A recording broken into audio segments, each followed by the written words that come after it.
travels to find a new home. Around him are strangers, and he feels all alone.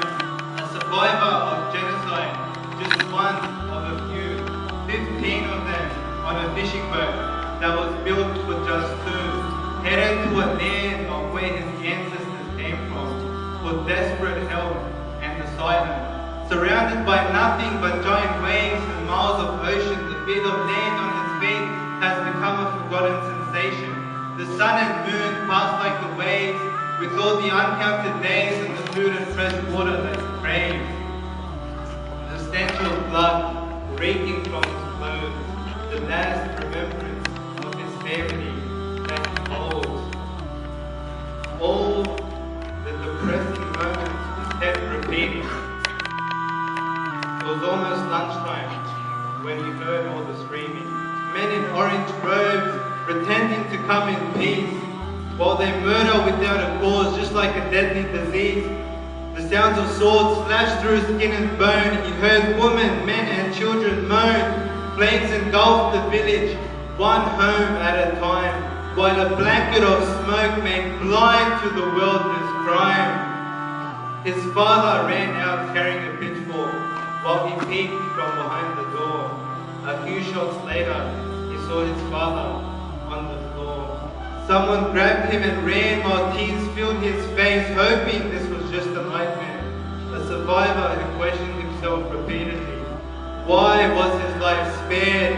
He knew the outcome of his village after he fled. The only thing on his mind was his baby sister, still lying on his bed.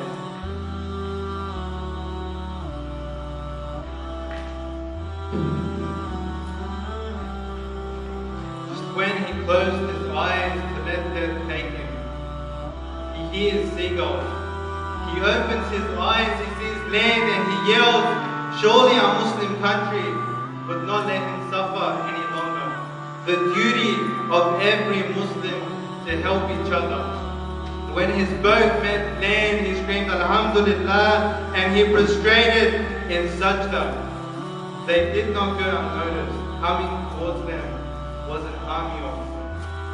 The officer tells them, I cannot help you. Turn around and go back home. His heart burned from being betrayed from someone he thought was his own.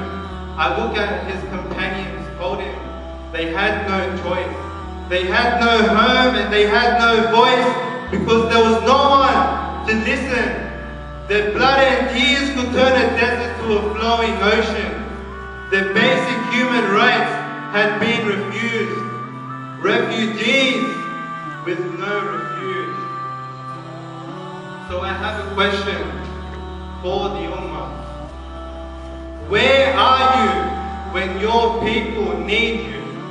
Our brothers and our sisters are being killed because they hold on to the Shahada, because they say La ilaha illallah Muhammadur Rasulullah.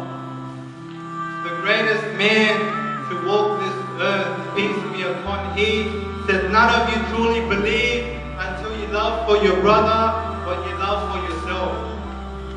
The Prophet used to worry until he gave to charity everything he held in gold. He once told Abu Dhar that he would not like to keep anything but one dinar, for him the mountain of Uhud would turn to gold. And most of us today, we build up our bank account and we chase the pleasures of this world.